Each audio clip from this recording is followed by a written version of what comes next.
बलांगीर चतुर्दिगरे गढ़ी उठी बेआईन इटा भाटी। बेआईन इटा भाटी उपर अंकुश लगाइबारे विफल होइछि जिला प्रशासन। एणु राज्य सरकार प्राय 1 वर्षर ऊर्ध्व हेब इटा पथर बाली इत्यादि सामग्रीर तत्वावधान दायित्व खनि विभाग को हस्तांतर करिसेंति। खनि विभाग यह दायित्व पाइबा परे किछि बेआईन इटा भाटी उपर अंकुश लगाइथिबा विषय खनि अधिकारी प्रकाश। बलांगीर जिले में बहुत इटा भाटी गढ़ी उठी आज कथा नुह बहुत वर्ष है चली आसी। आम राजस्व विभाग को आम चिठी लिखिकी जनईचु तार गोटे से टोटल लिस्ट देवे कि कौन जदि किसी पेनाल्टी रॉयल्टी किसी कलेक्शन होती जो अनसाइंटिफिक मैनर जो सब इटा भाटी गढ़ी उठी भी वेस्टर्न ओडिशा रे जोटा कि गोटे उत्तप्त जिला तो माने बहुत असुविधा होची प्लस सॉइल इरोजन भी गोटे मुख्य कारण होची। तो आम एथि सब तहसीलदार मान को भी इंटीमेट करिचु प्लस आम रिसेंटली किसी इटा भाटी उपर रेड भी होता दृढ़ पदक्षेप नापी आम एबे समस्त आम टीम को जनईचु। सर जिते रॉयल्टी दि जाऊँगी रॉयल्टी नेले कौन से प्रश्रय दिज्व कि इटा भाटी करने इटा भाटी एपर्यंत तो टोटाली भूल।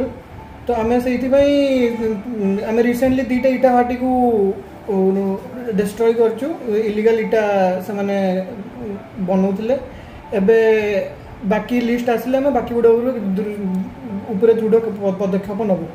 सर जिते सरकार कहते रेड क्लीन ब्रिक्स करने मना कर देश अच्छी जिते आम जो पाखे रॉयल्टी नौचु रॉयल्टी नेला पर सर आमर नेक्स्ट पदक्षेप कौन होगा कथा रॉयल्टी सेमती किसी नियाऊनी पेनाल्टी हिसाब से काटी आम रेवेन्यू ऑफिस को ये विषय में इंटीमेट करूँ जदि किसी दृढ़ पदक्षेप नहीं तरफ तार से डाटा शेयर करेंगे प्लस आम भी किसी इटा भाटी को आम रेड करूँ अधिक ताऊपर आम दृढ़ पदक्षेप नौ एवं आम स्टाफ कम अच्छा से पुलिस तहसीलदार लोकल रीजनल सपोर्ट स्टाफ निहाती दरकार से आरआई मान को भी इनफॉर्म कर देचु से गोटे लिस्ट देले आम समस्त इटा भाटी मान को बंद करने गोटे दृढ़ पदक्षेप। कर्मचारी अभाव जो खनि अधिकारी अतिरिक्त जिलापाल को पत्र संख्या 319 रे गत मे मास 15 तारिख रे राजस्व एवं पुलिस विभाग साहाय्य लोड़ी जिलार समस्त तहसीलदार रेवेन्यू इन्स्पेक्टर मान जरिया जिले में बेआईन भाव गढ़ी उठी इटा भाटी चिन्हट करने पत्र माध्यम अनुरोध करते किंतु वर्तमान पर्यंत खनि अधिकारी जिला प्रशासन ठारू कौन साहाय्य सहयोग पाई नथिबा प्रकाश करछंती। इटा भाटी जोंगु जंगल उजुड़ी जाउछि। इटा भाटी रे बहुल परिमाणर माटी व्यवहार हेतुबारु माटी क्षय होउछि वायु प्रदूषण होउछि।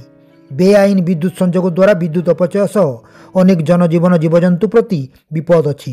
एणु जंगल राजस्व विद्युत एवं खनि विभाग मिलित चढ़ होले बेआईन इटा भाटी को दमन करा जाई पारिबो बोली खनि अधिकारी प्रकाश करछंती।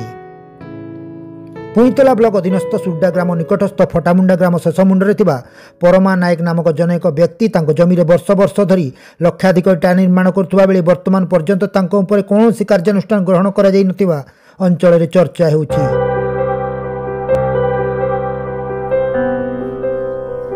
इटा भाटीर उत्तापरे उत्तप्त सहर नीरव प्रशासन असंतुलित असुरक्षित वन्य जीवजंतु चिरनिद्रारे जंगल विभाग ए समस्त विभाग दायित्वहीनतार फायदा उठाउछंती बेआईन इटा भाटीर मालिक।